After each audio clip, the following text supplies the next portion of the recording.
I pozdrav i dobrodošli u novi klip na mom kanalu. Danas snimamo Q&A sa Amelom, vrte koliko?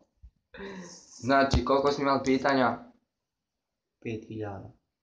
I 30, tako nešto. Ali odebrali smo koliko? 10 najkreativnijih. Pa krenimo odmah. Najbolja prijateljica. Irisa Kadić. I meni isto. Pozdrav za Iris. Piz. Ja. Imate li cur? Možda nemam. Isto, nemam. Najbolji igrač Osim Ibrahimovića. Veruni.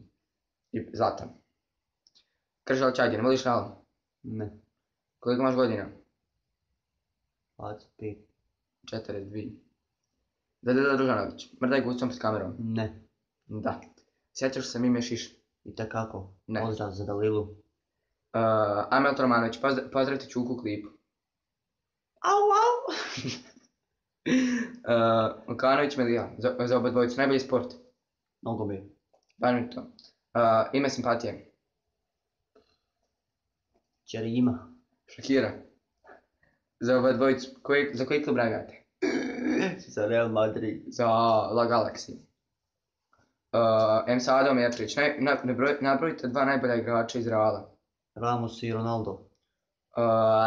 Bale i Benzema. Najbolja dva igrača Barce. Messi, Neymar. Armin i Amel. Najbolja dva igrača iz Manchester Uniteda. Nio i Ibrahim. Čiča i Ibrahimović. Ružanović Han. Amel, znači za te pitanja. Moraš ti igra. Mogu zavisi ili s mesom ili bez mesa. Pa s čim voliš jesti? Zavisi. Kobacama ili ne. Pozdrav Mimi što putem dimi. Ćao Mimi. S čim snimaš? Znači ja snimam televizorom. Sad ti, evo, ovo je pitanje za mene, ali ti ćeš odgovoriti. Almina Žunić ili Elma Civić? Hajde. Almina Žunić. Dobar sam. Ja bi rekao, znaš, nemoj ti mene istući sutra. Znači, da zapjevaš Nedeljko Bajić Boj.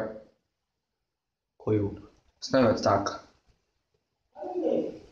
Ako su snovi od stakla, pa mogu da se slome. Neka mi srce pukne sa njima, ne da mi bilo. Ako je ona otrovu mogu, taj već sam oduzeo. Noćanom pravom bolja ja nego s pogrešnom životeo. Znači šta ima? Šta ima? Ima li što, hajde. Nema ništa. Možeš stojati na rukama. Ne. Znači, ljudi, to je bilo to za ovaj klip. Ostavite like, share, subscribe i vidimo se.